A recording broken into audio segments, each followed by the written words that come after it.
அடுத்ததாக நம் சமுதாய வானொலியில் தினம் ஒரு குரல் நிகழ்ச்சியை வழங்குபவர் அழகப்பா பல்கலைக்கழக தமிழ் துறையின் பேராசிரியர் மற்றும் தலைவர், நம் சமுதாய வானொலி நிலைய இயக்குனர் முனைவர் சு. ராசாராம் ஐயா.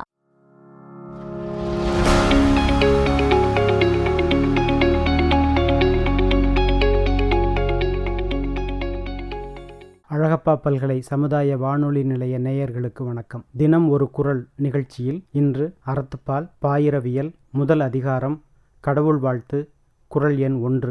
அகர முதல எழுத்தெல்லாம் ஆதிபகவன் முதற்றே உலகு.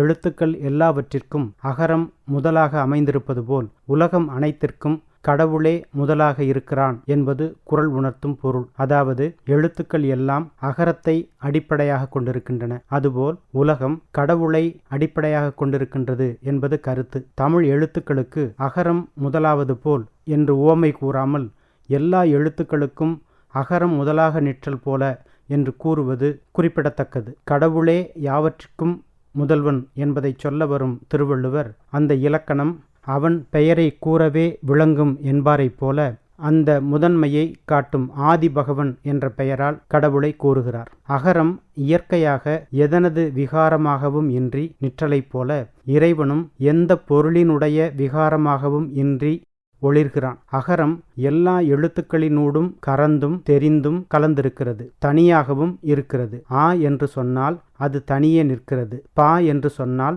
பகரமெய்யோடு இணைந்தும் ஆனால் தன் உருவம் தோன்ற நிற்பதால் இணையாதும் இருக்கின்றது. உயிர்மை அகரம் அல்லாத எழுத்துக்கள் எல்லாவற்றிலும் அகரக்கூறு மறைவாக இருக்கிறது. இறைவனும் தனியாகவும் இணைந்தும் இணையாமலும் இணைந்தும் விளங்குகிறான்.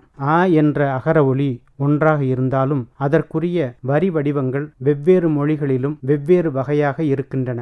அவ்வாறே இறைவன் ஒருவனேயாயினும் வெவ்வேறு பெயர்களும் உருவங்களும் கொள்கிறான். ஒலிக்கு எழுத்து அடையாளமாக நிற்றலைப் போல இறைவனுக்கு பலவாக நிறுவப்பெற்ற உருவங்களெல்லாம் அடையாளங்களாகும். எழுத்துக்களில் நான் அகாரமாய் நிற்கிறேன் என்பது கீதை. அகர உயிர் போல அறிவாகி எங்கும் நிகரில் நிற்கும் நிறைந்து என்பது சைவ சித்தாந்த சாத்திரம்.